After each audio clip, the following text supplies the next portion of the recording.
Hello friends, welcome to माही हिंदी कहानियाँ channel. आज की कहानी है सिक्के के दो पहलू। अगर आपको कहानी पसंद आए तो वीडियो को लाइक करें, शेयर करें। चैनल पर पहली बार आए हो तो इसे सब्सक्राइब जरूर करें।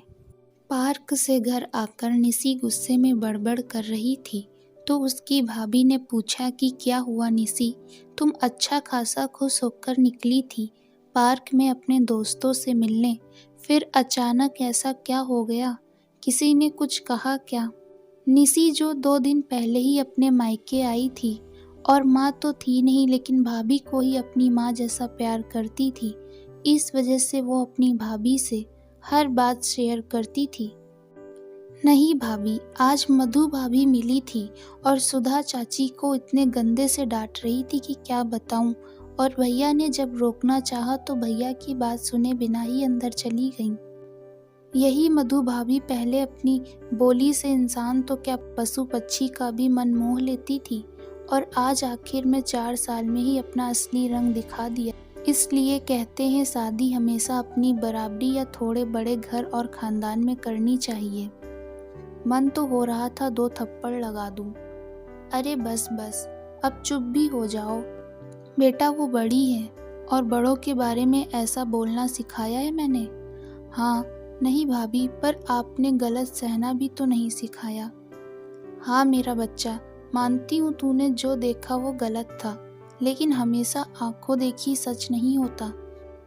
ये दुनिया बड़ी छलिया है बेटा, कब किसे कैसा बना दे ये कोई नहीं जानता।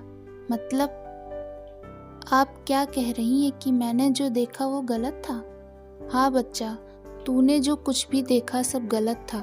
मधु वो एक गरीब घर की लड़की है, लेकिन केवल गरीबी उसका हक तो नहीं मार सकती ना। उसने भी अपने हक के लिए लड़ाई लड़ी है और जिनसे वो लड़ रही है वो उसके अपने ही हैं। आप क्या कह रही हैं भाभी? मुझे तो कुछ समझ नहीं आ रहा। साफ साफ बताओ कि बात क्या है। बेटा जी, जिस तरह एक ही सिक्के के 2 पहलू होते हैं, उसी तरह सीधी सपाट दिखने वाली जिंदगी के भी। मधु तो शादी करके और ऐसा परिवार पाकर खुश ही थी।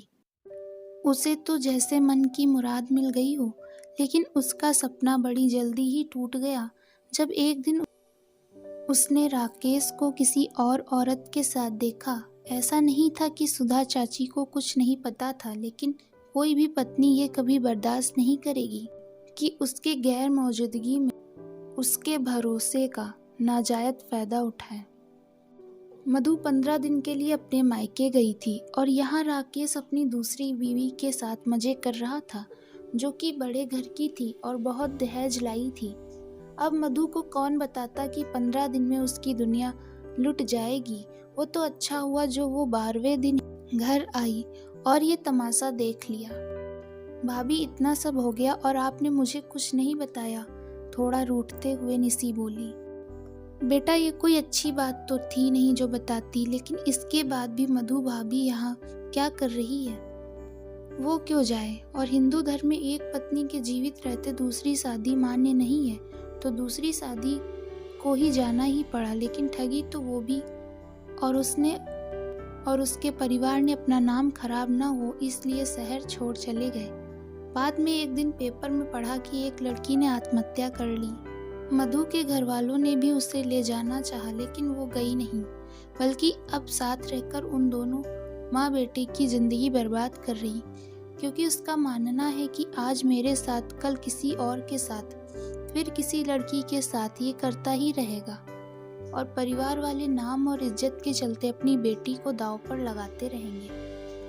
तो बस उस दिन से ही शांत सी मधु ने उन दोनों के लिए चंडी का रूप धर लिया। औरों के लिए वो वही मधु है, लेकिन उसने कभी अपने दर्द को दुनिया के सामने परोसा नहीं, बल्कि अपनी एक जिंदगी खराब कर कईयों की जिंदगी बचा ली है और अपने दुख को ही अपनी ताकत बनाकर खड़ी है। इसलिए बेटा जी, कभी पूरी बात जाने बिना किसी को अपने मापदंड पर तोलना नहीं चाहिए। भाभी, लेकिन एक बात पूछनी थी, ये अचानक से मधु भाभी कैसे आई? कहीं आपने तो ये बात खुद तक ही रखना बेटा, बड़ी मुश्किल से उसे ऐसा बनाया है, अब उसे बिखरने नहीं दे सकती। नहीं नहीं भाभी, आप बेस्ट हो, बहुत ज़्यादा वाले बेस्ट। और आकर अपनी भाभी के गालों को चूमने लगी। तू भी बेस्ट है मेरा बच्चा, चल अब फ्रेश हो जा, पकौड़े बनाकर लाती हूँ, तेरे भैया भी आते होंगे। दोस्तों, आपको यह कहानी कैसी लगी हमें अपने विचार कमेंट करके बताएं। अगर आपको कहानी पसंद आई है तो वीडियो को लाइक करें, शेयर करें। चैनल पर पहली बार आए हो तो इसे सब्सक्राइब जरूर करें। धन्यवाद।